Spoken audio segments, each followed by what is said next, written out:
Uma simples mensagem de celular seria capaz de derrubar tudo o que eu acreditava sobre família. Depois de 2 meses trabalhando fora do país, voltei para o Brasil esperando descanso, mas o que encontrei foi um texto frio do meu próprio pai dizendo para eu não voltar. E, como se não bastasse, minha irmã mimada, a preferida desde sempre, ainda teve coragem de dizer que eu não fazia falta. Naquele momento, eu poderia ter chorado, discutido, implorado. Mas não fiz nada disso. Eu apenas respondi tudo bem, e foi assim que a vida deles mudou para sempre. Se você acha que já viu histórias de rejeição familiar, espere até ouvir o que aconteceu quando eles perceberam que perderam a pessoa que sustentava tudo sem que ninguém soubesse. Fica comigo até o fim. Você não vai acreditar no desfecho. Olá, seja bem-vindo ao canal Histórias Surpreendentes. Curta e se inscreva nesse canal, aproveite e ative as notificações, comente aqui de qual cidade você está assistindo, vou adorar saber e deixar um coração no seu comentário. Vale lembrar que os nossos vídeos não são relatos reais, são histórias voltadas apenas para o entretenimento. Toda a criação e edição são feitas pelo proprietário do canal. Meu nome é Helena Duarte, tenho 32 anos e trabalho como analista estratégica em uma multinacional de tecnologia em São Paulo. Passei os últimos 2 meses fora do país, em uma viagem de trabalho para Lisboa, completamente mergulhada em reuniões, relatórios e negociações que pareciam nunca acabar.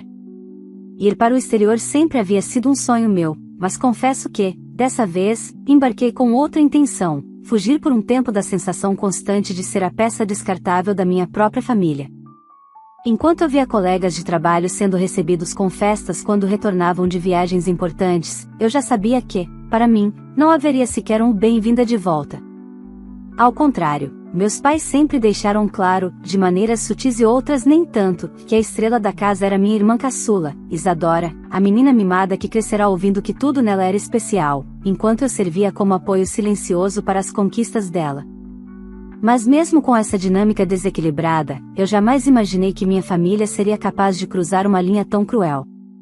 No dia em que pisei de volta em Guarulhos, ainda com o cheiro de avião preso na roupa, recebi uma notificação que mudou todo o rumo da minha vida. Era uma mensagem do meu pai, curta, direta, sem espaço para interpretação: não volte. Não queremos mais sua presença na família. Seguiremos sem você. Fiquei parada no meio do saguão, sentindo o mundo ao meu redor ficar mudo por um instante. Aquele texto parecia ter sido escrito por um estranho, não pelo homem que, quando eu era criança, me ajudava a montar quebra-cabeças na sala de casa. Antes que eu pudesse reagir, outra mensagem chegou, desta vez, de Isadora: você não faz falta por aqui. E outra: eu sou a preferida da família.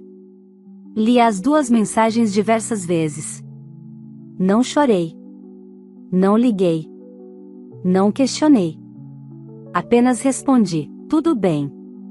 E naquele tudo bem não havia conformismo, havia encerramento. Eles não sabiam, mas a partir daquele instante, não era eu que estava sendo excluída. Eles que estavam perdendo o melhor que eu já tinha oferecido. O que eles não imaginavam era que, enquanto eu trabalhava silenciosamente no exterior, algo mudou dentro de mim. Não era apenas minha carreira que tinha evoluído, eu havia criado conexões, oportunidades e uma clareza emocional que nunca tive antes. E, pela primeira vez, percebi que minha família sempre viveu como se eu fosse uma reserva infinita de favores, dinheiro, organização e estabilidade. Bastou eles acreditarem que poderiam me descartar para revelarem quem realmente eram, e quem eu estava prestes a deixar de ser. Não fiz escândalo. Não apareci na porta da casa deles exigindo explicações. Apenas respirei fundo, puxei minha mala, pedi um carro por aplicativo e segui para meu apartamento. No trajeto, enquanto observava a cidade passando pelas janelas, tomei uma decisão silenciosa, mas definitiva. A partir daquele momento, eu não sustentaria mais as consequências das escolhas deles. Eles haviam declarado guerra emocional achando que eu recuaria. Mas eu aprendi, em anos de rejeição, que o silêncio também pode ser uma arma poderosa. O que eles não previram é que, ao tentarem me apagar, acabariam acendendo a faísca que mudaria tudo, para mim, e para eles. E essa é a história do dia em que minha família achou que me expulsaria da vida deles, mas acabou descobrindo que quem realmente partiu fui eu. E nunca mais voltei. Quando cheguei no meu apartamento naquela noite, deixei a mala na porta e fiquei alguns segundos parada no escuro. Não pensei em acender a luz. Apenas ouvi meu próprio silêncio, como se ele estivesse me perguntando: "E agora, Helena?" Pela primeira vez, a resposta não me assustou. Eu sabia exatamente o que fazer. Antes mesmo de tomar banho ou desfazer a mala, sentei no sofá e abri meu notebook. Durante meus 2 meses no exterior, eu havia assumido um projeto tão grande que, sem perceber, me tornará indispensável dentro da empresa. Meu gestor em Portugal tinha me dito algo que ficou ecoando: "Você precisa começar a colocar o seu nome nas coisas que constrói, Helena." Talvez fosse hora de fazer isso na vida pessoal também. Comecei revisando todos os compromissos e responsabilidades que eu mantinha com minha família, e, olhando ali, tudo finalmente fez sentido. A casa onde meus pais moravam. Era eu quem pagava desde a pandemia, quando eles tiveram problemas financeiros. O carro que minha irmã usava para estagiar, embora ela quase nunca fosse, eu que havia financiado. O plano de saúde caro que Isadora dizia precisar porque merecia o melhor? Estava no meu nome. Sem falar nos boletos que eu quitava silenciosamente para evitar brigas deles. A rejeição não tinha vindo de pessoas independentes. Tinha vindo de pessoas acostumadas com o meu suporte. E então, com a mesma tranquilidade com que respondi tudo bem mais cedo, fui encerrando, um por um, tudo aquilo que eu sustentava sem receber nada em troca. Comecei pelo carro da minha irmã. Liguei para a financeira e iniciei o processo de retirada do meu nome como responsável. Eles avisaram que isso obrigaria Isadora a assumir a dívida integral. Sorri de leve. Perfeito. Depois, cancelei o pagamento automático do plano de saúde dela. Em seguida, revisei a conta conjunta com meus pais, aquela que eu mantinha aberta apenas para emergências deles. Encerrei. Transferi o saldo para minha conta principal e pedi o fechamento imediato.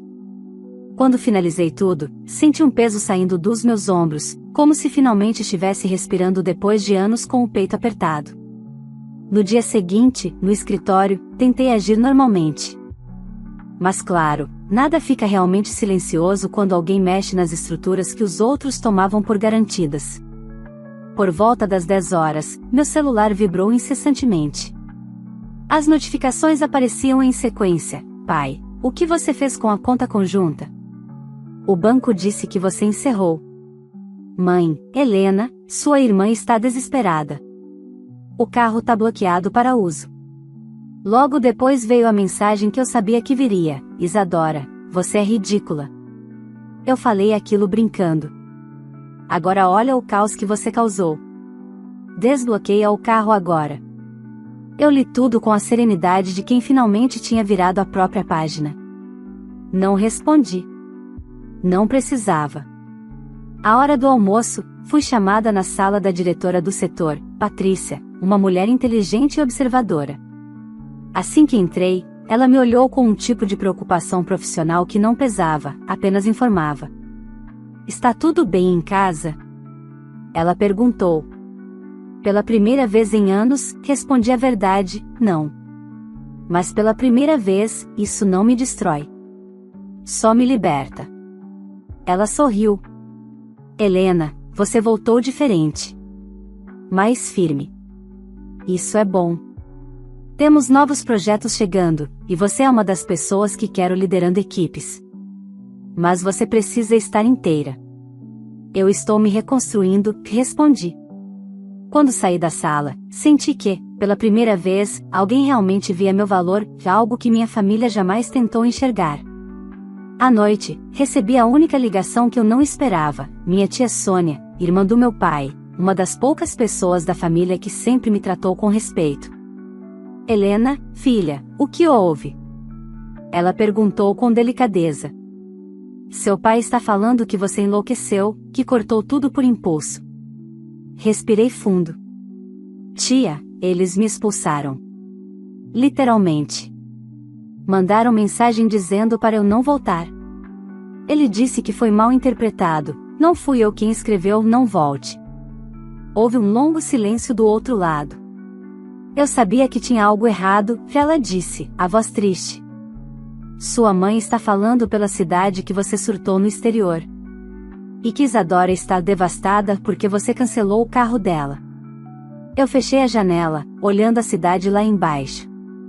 Tia, cada consequência que eles estão sentindo agora, não fui eu quem causou. Eles causaram quando decidiram que eu era descartável. Você está certa, e ela respondeu. Só queria que eles tivessem percebido isso antes. Quando desliguei, percebi algo ainda maior, minha história estava começando a circular. Só que desta vez, eu tinha fatos, e não precisava convencer ninguém. Eles escolheram me cortar. Eu apenas aceitei. Mas a vida, diferente deles, não estava nem começando a desistir de mim. Os dias seguintes foram uma mistura de silêncio calculado e pequenas explosões vindas da minha família. Eu seguia trabalhando normalmente, enquanto meus pais e Isadora tentavam, a qualquer custo, reconstruir a narrativa que perderam o controle. E quanto mais eu ficava quieta, mais desesperados eles pareciam ficar. Na quinta-feira à noite, enquanto eu preparava um chá antes de dormir, o interfone tocou. Eu não esperava ninguém. Quando atendi, a voz do porteiro estava tensa. Dona Helena, sua irmã está aqui, e ela não parece muito calma. Fechei os olhos por um instante, respirei fundo e respondi, não autorizo a entrada. Ela não tem permissão. Certo, senhora. E desliguei. A campainha do meu celular vibrou quase imediatamente. Isadora, você está me humilhando. Todo mundo aqui viu eu sendo barrada. Abre essa porta. Ignorei. Passei a mão na xícara quente, sentindo a água esfriar enquanto meu coração permanecia firme. Alguns anos atrás, eu teria descido. Teria deixado ela entrar, teria evitado briga. Mas não agora. 10 minutos depois, recebi um áudio da minha mãe. A voz nervosa, ofegante, Helena, você não precisava chegar a esse ponto. Sua irmã está arrasada. As pessoas viram ela lá embaixo, isso é humilhante para nós. Por favor, pare com isso. Parei com isso? Eu apenas não estava mais sustentando tudo. Na manhã seguinte, uma mensagem inesperada chegou, era de Eduardo, antigo amigo da família e advogado. Ele me conhecia desde criança. Helena, bom dia. Seu pai me procurou ontem pedindo uma orientação jurídica. Ele disse que você encerrou contas importantes e quer saber se pode reverter algo. Prefiro falar com você antes de aceitar qualquer coisa. Essa notificação fez meu estômago gelar por um segundo, mas logo voltou ao lugar. Eu sabia que meus pais não tinham coragem de uma ação direta, mas o simples fato de buscarem aconselhamento jurídico dizia muito. Eduardo, respondi, obrigada por falar comigo antes. Eu não fiz nada ilegal. Tudo que encerrei estava no meu nome. Não há nada a ser revertido. Ele demorou alguns minutos antes de responder, eu imaginei. Só deixo o alerta, estão desesperados. E quando a pessoa está desesperada, toma decisões burras. Se prepare. Aquela frase ecoou. Não como ameaça, mas como aviso. Ao final da tarde, decidi passar no supermercado perto do trabalho. Caminhei pelos corredores, escolhendo algumas coisas para o fim de semana, cansada mentalmente, mas leve de uma forma estranha, como se eu estivesse finalmente me encontrando. Quando cheguei ao caixa, ouvi meu nome, Helena. Virei lentamente. Era Camila, amiga de infância da minha irmã, a mesma que sempre repostava as fotos exageradas de Isadora como se ela fosse alguma celebridade. Você sumiu, né? Ela disse com um sorriso curioso demais. Sua mãe comentou que você passou por umas crises aí, mas que está melhorando. Crises? Claro. Era a versão deles. Estou perfeita, respondi olhando diretamente nos olhos dela. E você? Ela sorriu sem graça, murmurou algo e saiu apressada.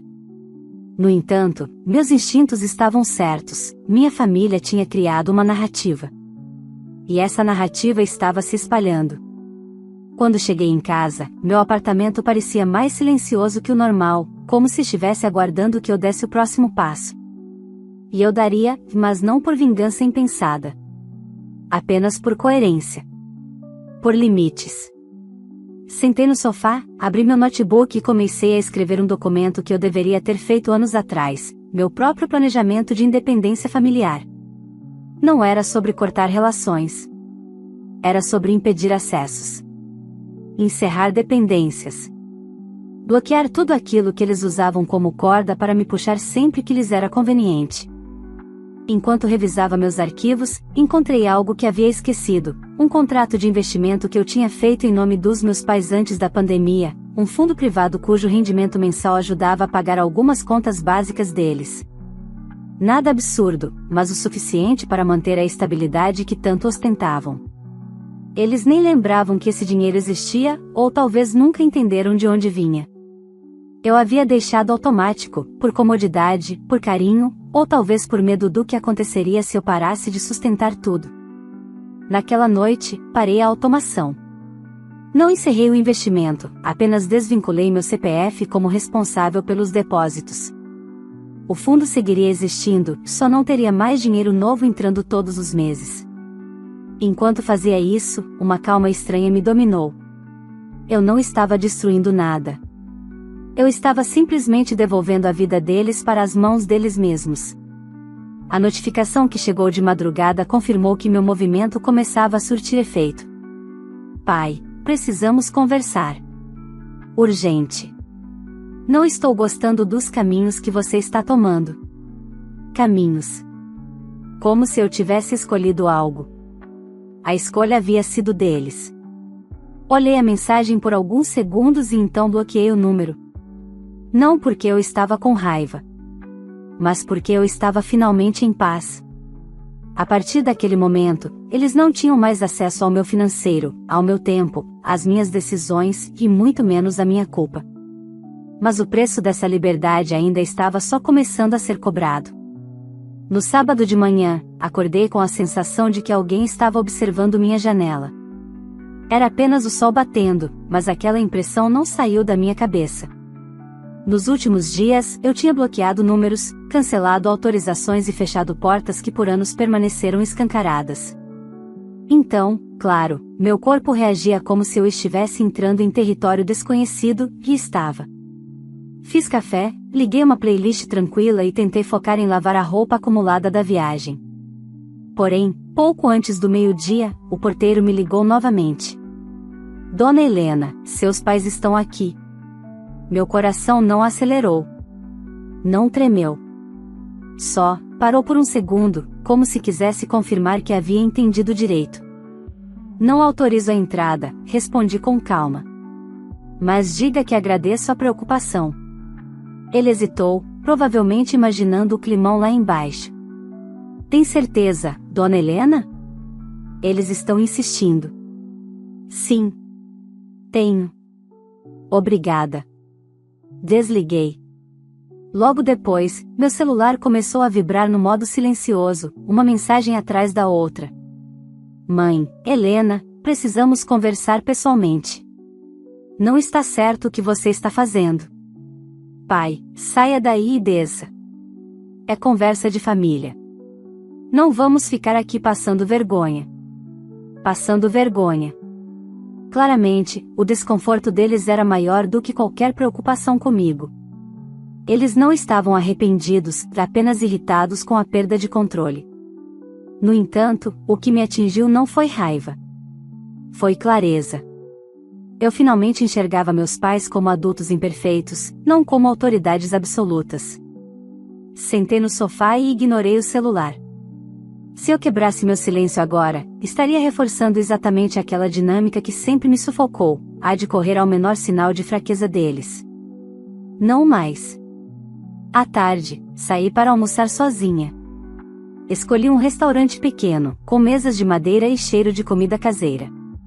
Enquanto esperava minha refeição, ouvi uma voz atrás de mim. Helena? Você por aqui? Era Renata, vizinha antiga da rua onde cresci. Ela segurava sacolas de compras e sorria com aquele ar de quem queria muito saber de algo. Sua mãe comentou que você voltou da Europa meio abalada, ela disse baixinho. Fiquei preocupada. A narrativa estava se espalhando, como um pano de fundo cuidadosamente costurado pela minha mãe e pela minha irmã. Eu respirei fundo antes de responder. Eu estou ótima, Renata. Melhor do que estive em anos. Ela me observou por alguns segundos, como se comparasse minha expressão com o que tinha ouvido. E naquele instante, percebi algo: a verdade sempre chega, mesmo quando outros tentam esconder. Depois do almoço, caminhei até um parque próximo. O vento batia leve, e famílias conversavam em volta das árvores. Sentei num banco e finalmente permiti que meus pensamentos fluíssem sem pressa. E foi ali que uma memória antiga voltou, e não qualquer memória, mas um momento que sintetizava perfeitamente a dinâmica da minha família. Eu tinha 17 anos e queria muito prestar vestibular para arquitetura. Minha mãe disse que era curso caro demais para alguém que talvez nem passe.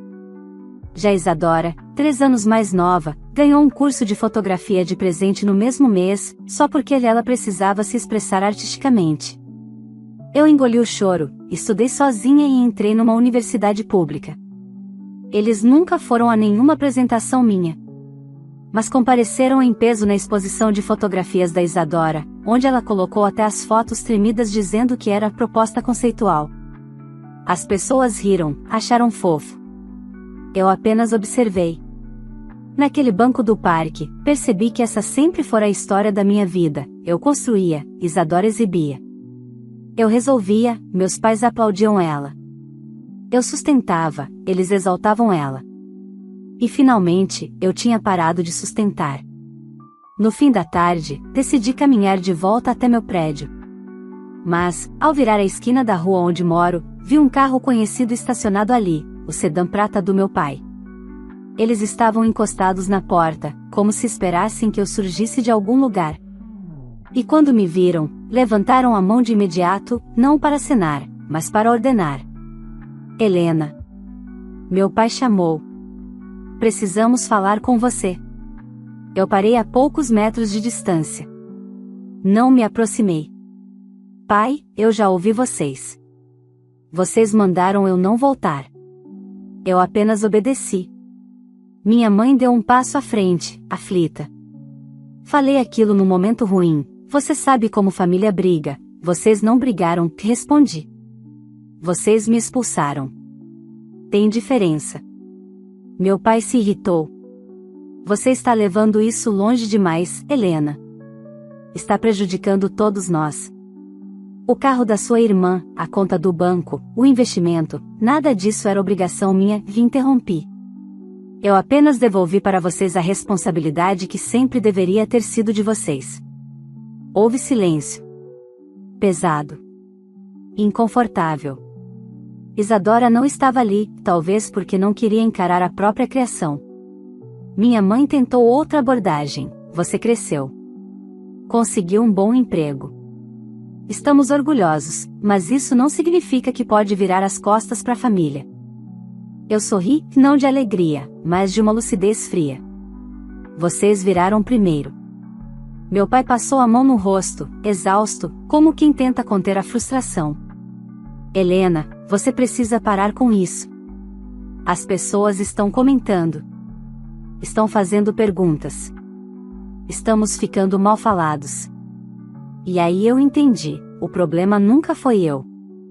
O problema era a imagem deles. Talvez seja a hora de vocês viverem com as próprias escolhas, respondi. A verdade sempre aparece. Eles me encararam como se eu tivesse virado outra pessoa. Mas eu não tinha virado. Eu apenas tinha parado de ser quem eles precisavam que eu fosse. Quando subi para meu apartamento, ouvi minha mãe chamando meu nome ainda na calçada. Mas dessa vez, não olhei para trás. Fechei a porta e me encostei nela, sentindo algo novo nascer dentro de mim, não raiva, não tristeza, força. Eu tinha finalmente cortado o último fio invisível que me amarrava a eles. Mas, sem que eu soubesse ainda, essa escolha abriria portas que mudariam tudo, de maneiras que nem eles, nem eu, seríamos capazes de prever. Aquela noite terminou de um jeito estranho. Não houve gritos, não houve drama excessivo, mas também não houve paz. Eu sentia como se algo estivesse se movendo subterraneamente, um tremor discreto, mas constante. Aquele tipo de sensação que avisa que uma ruptura maior está prestes a acontecer. Logo na manhã seguinte, percebi o que era. Meu telefone começou a receber mensagens que não vinham nem da minha família, nem de conhecidos próximos. Eram números que eu não reconhecia, nomes que não viam desde a época da escola, vizinhos de rua antiga, colegas de cursinho. Todos com variações da mesma pergunta: você está bem? Sua mãe disse que você surtou e que está fazendo decisões irresponsáveis. Sua irmã está postando coisas esquisitas, dizendo que você virou as costas para a família. Helena, o que está acontecendo? Eu rolei as mensagens, uma por uma, sentindo um misto de incredulidade e um tipo de serenidade dura. Eu sabia que viria. Sabia que Isadora não aceitaria perder o pedestal que sempre teve. Sabia que meus pais reclamariam da ingratidão da filha mais velha. Mas ver aquilo na prática, tão rápido, tão calculado, me deu uma clareza quase dolorida. Eles não queriam a verdade. Eles queriam controle. E agora que eu remover o acesso, o ataque seria pela reputação. Respirei fundo, apoiei o celular na mesa da cozinha e comecei a fazer algo que nunca tinha feito: deixar o telefone tocar, sem responder ninguém. Por volta do meio-dia, recebi uma ligação inesperada: Patrícia, minha diretora na empresa. Helena, bom dia. Está com um minuto? Meu estômago apertou, mas mantive a voz firme. Sim, claro. Olha, ela suspirou, recebi uma mensagem estranha de um número desconhecido ontem à noite, falando sobre você, sobre comportamento instável, dizendo que você poderia estar envolvida em alguma situação emocional complicada. Não tinha nome, mas falava como se fosse da sua família. Meu corpo gelou. Eu ignorei, claro, ela continuou. Mas achei correto te avisar. Em empresas grandes, boatos voam e às vezes caem nos ouvidos errados. E eu queria que soubesse que estou do seu lado. O seu trabalho fala muito mais alto do que qualquer fofoca. Fechei os olhos por um instante, grata e ao mesmo tempo envergonhada de permitir que minha vida pessoal tivesse chegado à minha carreira, justamente o único lugar onde eu sempre me senti valorizada. Obrigada por me avisar, Patrícia, respondi. Pode ficar tranquila, eu tenho tudo sob controle. E eu realmente tinha. Ou estava prestes a ter. Depois que desligamos, tomei uma decisão simples: não iria permitir que minha família destruísse o que construí. Não mais. Sentei no sofá, abri meu notebook e comecei a reunir capturas de tela, prints das mensagens, datas, horários e cada evidência da manipulação que vinha acontecendo. Não para expor publicamente que eu não era Isadora, mas para me proteger, caso qualquer acusação mais séria surgisse. Enquanto organizava tudo, uma sensação de déjà vu apareceu. Eu passará a vida profissional inteira identificando riscos, analisando cenários, prevenindo danos. E agora estava aplicando isso à minha própria história. No final da tarde, decidi sair um pouco para esvaziar a cabeça. Fui caminhar pelo centro, entre padarias e lojas pequenas, deixando o vento frio de São Paulo bater no rosto. Foi ali que aconteceu. Ouvi alguém me chamar: Helena? Me virei e encontrei Davi, um amigo distante da época da faculdade. Ele parecia realmente feliz em me ver. Faz anos. Ele disse, sorrindo. Te vi em umas fotos da empresa, você tá trabalhando fora, né? Vi algo disso. Conversamos rapidamente sobre eu ter ido para Lisboa, sobre os projetos, sobre meu retorno.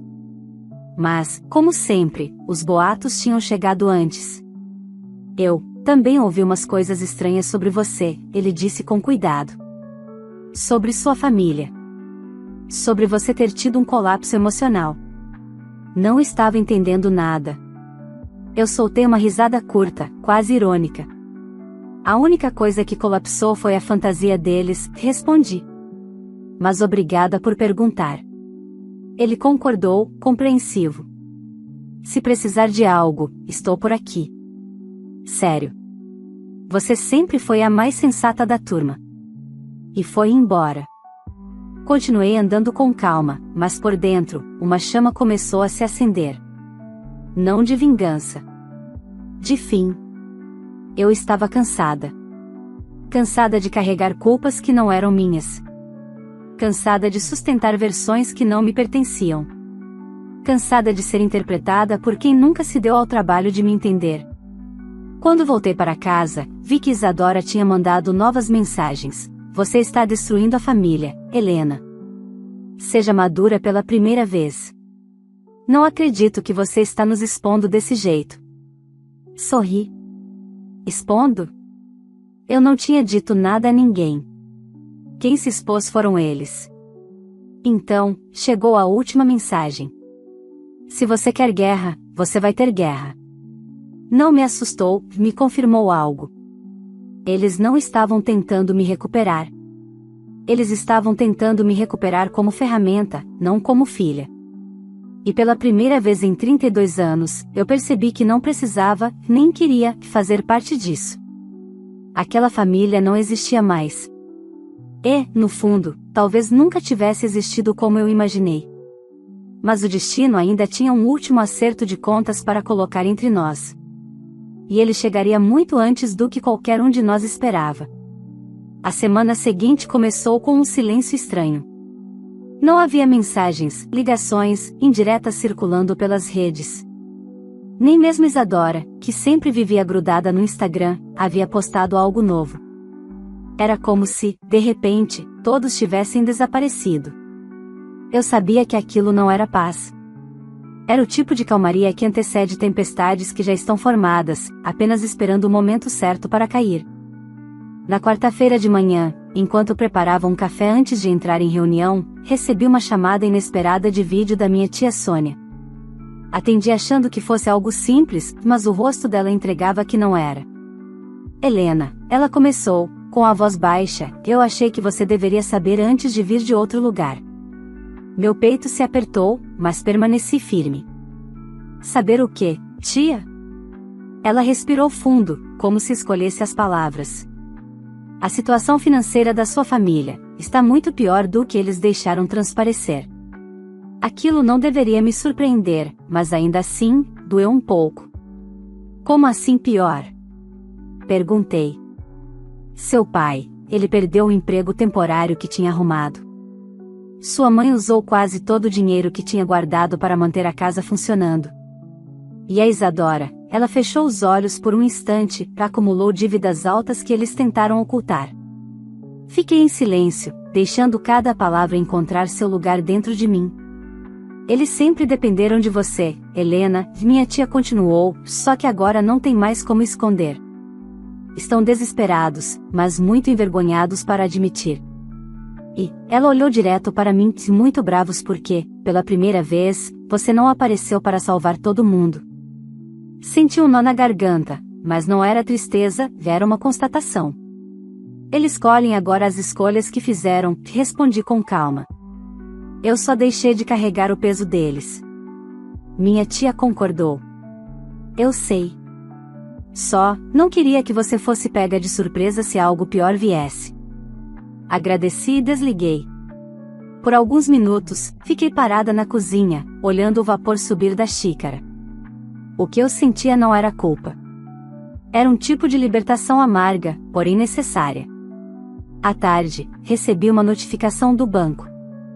Uma movimentação estranha tinha sido tentada na antiga conta conjunta, aquela que eu já havia encerrado. Meu coração acelerou por um segundo, mas ao abrir o aplicativo, o alívio veio rápido, a tentativa havia sido barrada. No mesmo minuto, meu celular vibrou com força. Pai, você fez a gente passar vergonha no banco. Não era para ter fechado aquela conta.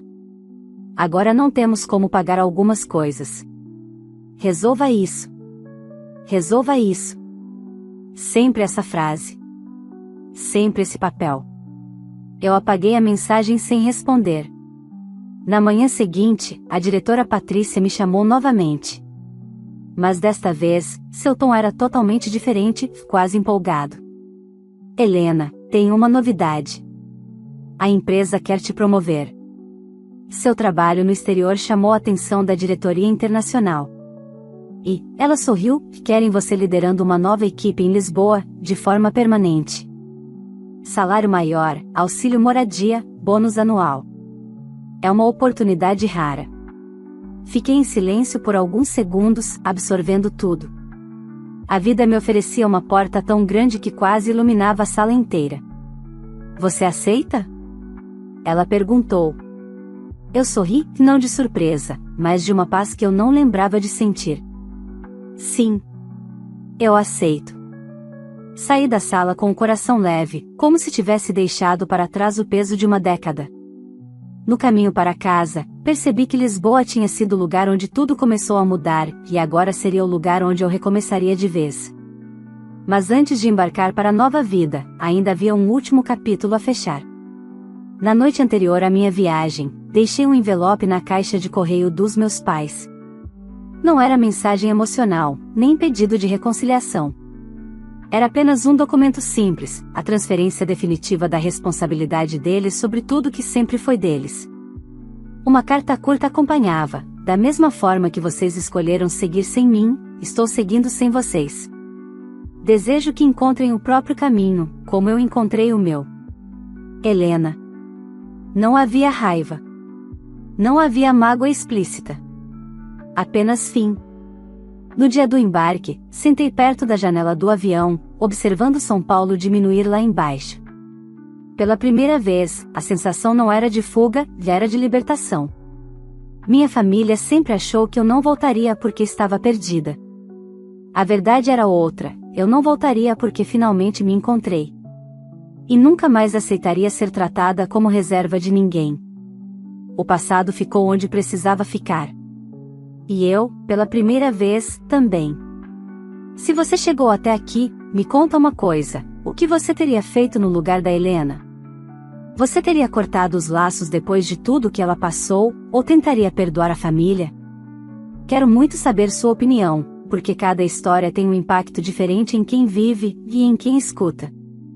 Então já aproveita e deixa seu comentário aqui embaixo, dizendo o que você faria e também de qual cidade você está assistindo esse vídeo, para que eu possa passar lá nos comentários e deixar um coração especial para você. E se essa história te prendeu do começo ao fim, não esquece de curtir o vídeo, porque isso ajuda demais o canal a crescer e a trazer ainda mais histórias emocionantes como essa.